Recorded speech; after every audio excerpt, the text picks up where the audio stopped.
बे कुइसनाव मा होनदोंनाय रितु आरो मनाया गंसे न'खौ सानैजों पेन्टिं खालामनो थाखाय 18 डेज लायो। रितुआ हारसिङै 27 डेज लायो। अब्ला मनाया हारसिङै पेन्टिं खालामनो थाखाय बेसेबां सान लागोन जों बेखौ दिहुननांगौ। होमबानाय जों बे कुइसनखौ मारै सानगोन? कुइसनाव मा होनाय दङ? रितु, आं गुसुङै लिरनोसै, रितु आरो मनाया पेन्टिं खालामनो बेसेबां सान लायो? 18 सान लायो। बेनि उनाव रितुआ हारसिङै बेसेबां लायो? 27 सान। दानिया बिसोर मोननै नाम्बारनि एलसिएम लानोसै। नायदो एलसिएमआ बेसेबां फैगोन? 3 जों रानहरोबा बे 6, बे 9। 3 जों रानबावोबा बे 2, बे 3। रानजाला होमबा बिसोर मोनब्रै नाम्बारखौ सानजाबदो। सानजाबोबा बेसेबां जागोन? 9 सानजाब 6, 54। बे 54आ एलसिएम। बे एलसिएमआ मा जागोन? मा टटेल वार्क जागोन। बे एलसिएम 54आ मा जागोन? टटेल वार्क, गासै मावनांगौ हाबा। दानिया नाय, बे 18 जों 54 खौ रानहरोबा बेसेबां जागोन? 3। बेनि उनाव 27 जों 54 खौ रानहरोबा बेसेबां जागोन? 2। बा बिसोर मोननै नाम्बारा मा जागोन? इफिसियेन्सि, आं गुसुङै लिरबाय। इफिसियेन्सि मानि मा? बेसेबां खामानि मावनो हायो। थारमानि मा?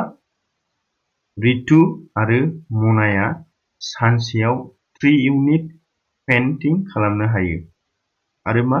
रितुआ हारसिङै 2 इउनिट पेन्टिं खालामनो हायो। होनबा नाय, नैबेहाय रितु आरो मनानि जयै इफिसियेन्सिया बेसेबां? 3। बेनि उनाव रितुनि इफिसियेन्सिया बेसेबां?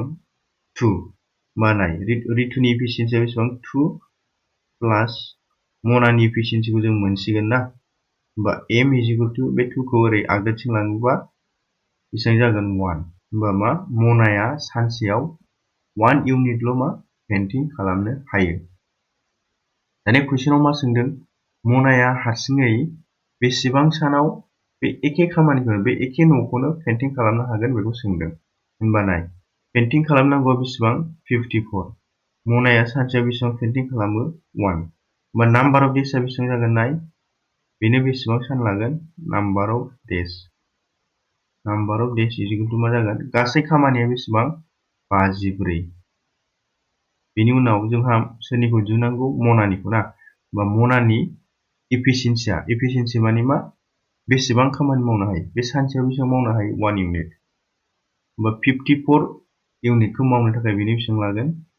1 जों बेखौ रानहरोबा 54आ जागोन। होमबा बेयो बेसेबां सान लागोन? 54 डेज लागोन। सोरनो? मनानो। होनबा बेनि एन्सारा मा जागोन? अपसन नाम्बार डि 54। मनाया 54 सानाव पेन्टिं खालामनो हागोन। बे कुइसनाव मा होनदोंनाय? सासे गलादारा मोनसे बेसादखौ 520 राङाव बायदोंमोन। बियो 10% मुलाम्फा खालामनो थाखाय बे बेसादखौ बेसेबां राङाव फाननो नांगोन जों बेखौ दिहुननांगौ। बे कुइसनखौ जोङो मोननै रोखोमै सानगोन। फार्स्टआव फर्मुला बाहायनानै, बेनि उनाव फर्मुला बाहायालासेनो।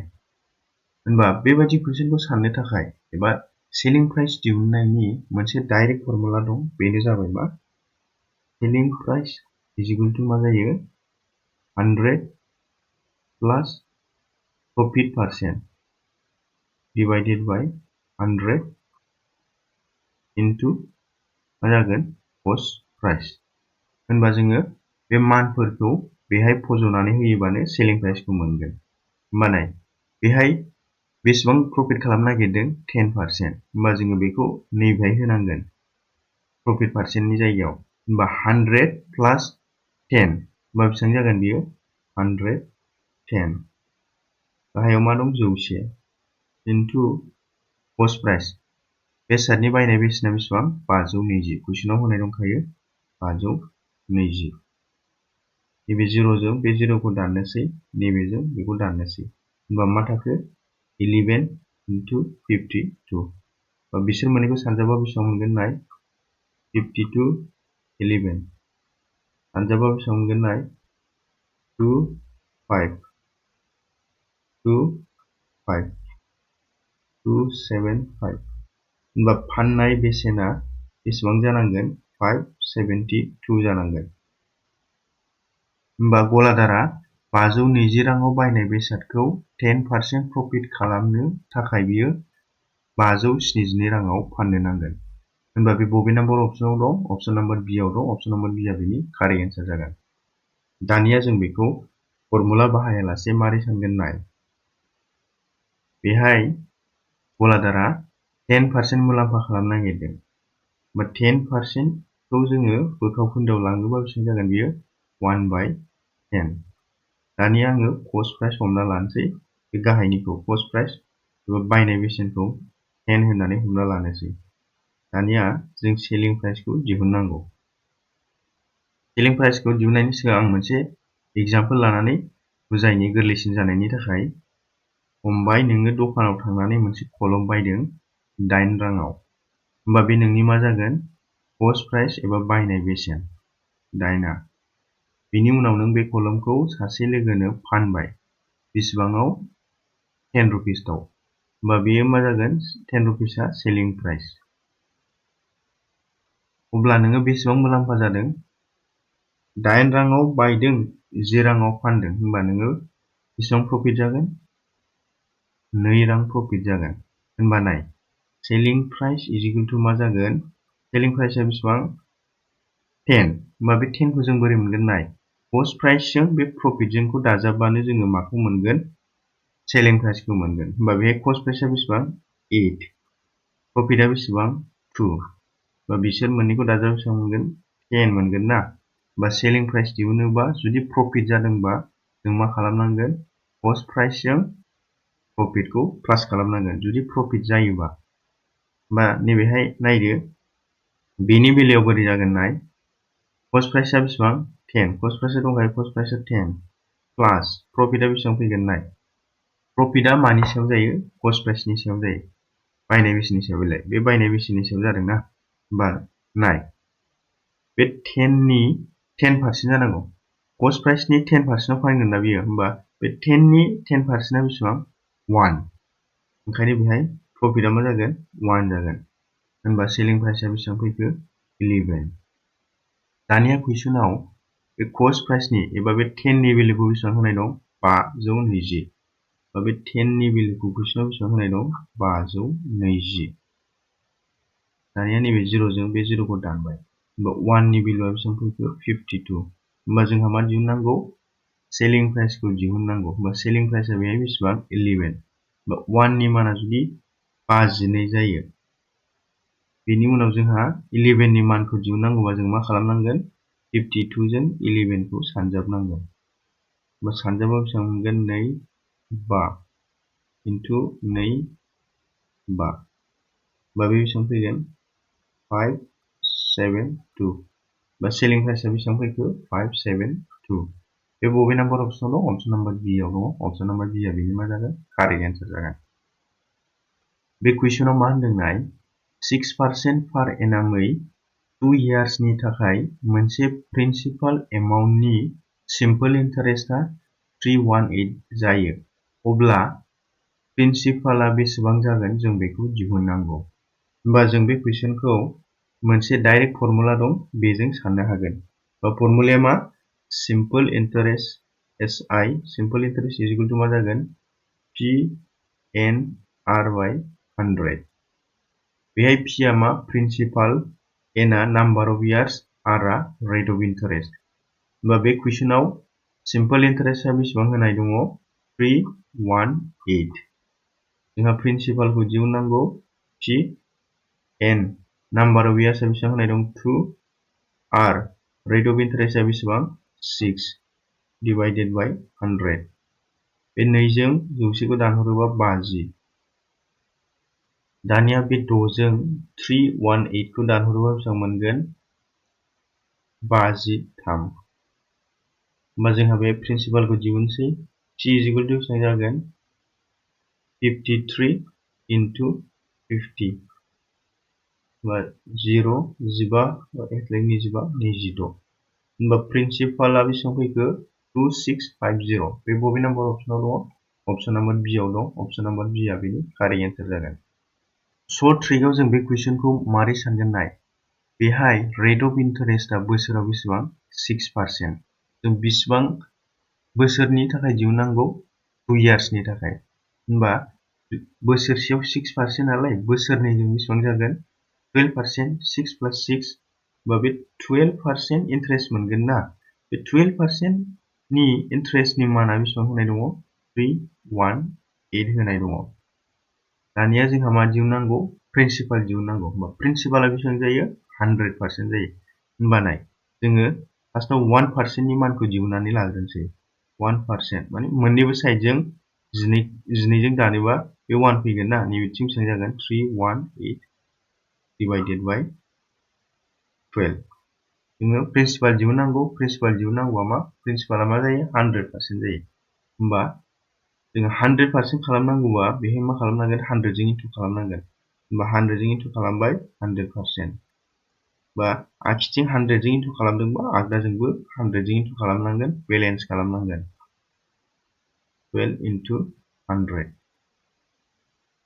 दानिया जोङो 4 जों दानोबा बेखौ 3 जागोन 4 जों दानोबा 25 3 जों 318 खौ दानहरबा बेसेबां जागोन 106 होनबा 106 into बेसेबां जागोन 25 होनबाना बेखौ सानजाबोबा बेसेबां फैगोन 106 25 खौ सानजाबबा 35 खौ सानजाबनै 12 2 0 5 6 2 2650 2650 मोननैनिबो एन्सारा 2650 फैबाय होनबा जोंना एन्सारा बबे जागोन अपसन नाम्बार बि अपसन नाम्बार बि आ बेनि मा जागोन कारेक्ट एन्सार जागोन बे कुइसनाव मा होनदों नाय मोनसे स्फेयारनि रेडियासआ जुदि 3 गुन जायो अब्ला अरिजिनेल स्फेयार माने मा रेडियासआ बारायैनि सिगां बिनि उनाव मा होनदों अरिजिनेल स्फेयार आरो मा निउ स्फेयार माने मा रेडियासआ बारायखांनायनि उनाव जे स्फेयार फैगोन बेखौ मा होनदों निउ स्फेयार अब्ला जोङो अरिजिनेल स्फेयार आरो निउ स्फेयारनि भलिउमनि रुजुथाया बेसेबां जागोन बेखौ दिहुननांगौ अरिजिनेल स्फेयार आरो निउ स्फेयारनि डिफारेन्सखौ मिथिबाय ना अरिजिनेल स्फेयार माने मा बारायैनि सिगां रेडियासआ बारायैनि सिगां जे भलिउम फैगोन बेखौ मा अरिजिनेल स्फेयारनि भलिउम होननानै बुंगोन बेनि उनाव रेडियासआ बारायखांनायनि उनाव जों भलिउम दिहुनोबा जे भलिउम फैगोन बेखौ जों मा होनगोन निउ स्फेयारनि भलिउम होनबा बिसोर मोननैनि रेशिय'आ एबा रुजुथाया बेसेबां जागोन जों बेखौ दिहुननांगौ होनबा नाय हमबाय फार्स्टआव रेडियासआ R1 होनना हमना लाबाय आङो रेडियासआ फार्स्टआव मामोन 1 होननानै हमना लाबाय 1 मानो लादों साननो गोरलै जानायनि थाखाय बेनि उनाव रेडियासआ बारायनानै बेसेबां जायो होनदों कुइसनाव 3 गुन जायो होनदोंना बे लाइनाव होनाय दङ 3 गुन जायो होनबा 1 नि 3 गुना बेसेबां जागोन 3 जागोन ना होनबा जोङो अरिजिनेल स्फेयारनि रेडियासखौ 1 होनना हमना लाबाय बिनि उनाव निउ स्फेयारनि रेडियासखौ जों बेसेबां मोनखो 3 मोनबाय दानिया जोङो बिसोर मोननै स्फेयारनि भलिउमखौ दिहुननांगौ होनबा स्फेयारनि भलिउमनि फर्मुलाया मा जागोन जों बेखौ मिथिग्रोनांगोन अब्लासो जोङो भलिउमखौ मोनगोन होनबा फर्मुलाया मा जागोन v माने मा भलिउम 4/3 pi r3 बेहाय r आ मा जागोन रेडियास होनबा फर्मुला बायदियै जोङो अरिजिनेल स्फेयारनि भलिउमखौ दिहुननोसै होनबा भलिउमा मा जागोन 4/3 pi r नि भेल्युआ मा 1 अरिजिनेलनिया ओंखायनो बेहाय 1 किउ लिरनोसै रेशिय' दिहुननांगौ रेशिय' होनोसै बिनि उनाव next new sphere 4/3 pi new स्फेयारनि रेडियासआ बेसेबां 3 होनबा 3 नि किउ जागोन ना फर्मुला बायदियै होनबा 3 किउ होनबा बेहाय नाय नैबे आगसिथिंजाय 4/3 into pi दं आगदाथिंजायबो 4/3 pi दं होनबा बिसोर मोननै एखे नालाय बिसोर मोननैखौ दाननोसै बा दानोबा आगसिथिंजाय मा थाखो 1 किउ थाबाय 1 किउआ मा जायो 1 आनो जायो बिनि उनाव आगदाथिंजाय मा दङ 3 किउ दं 3 किउआ बेसेबां जायो 27 होनबा जोङो अरिजिनेल स्फियारनि भलिउम आरो निउ स्फियारनि भलिउमनि रेशियोखौ बेसेबां मोनखो 1:27। होनबा नायदो बे बबे नाम्बार अपसनाव दं। अपसन नाम्बार C आव दं। अपसन नाम्बार C आ बेनि कारेक्ट एन्सार जागोन।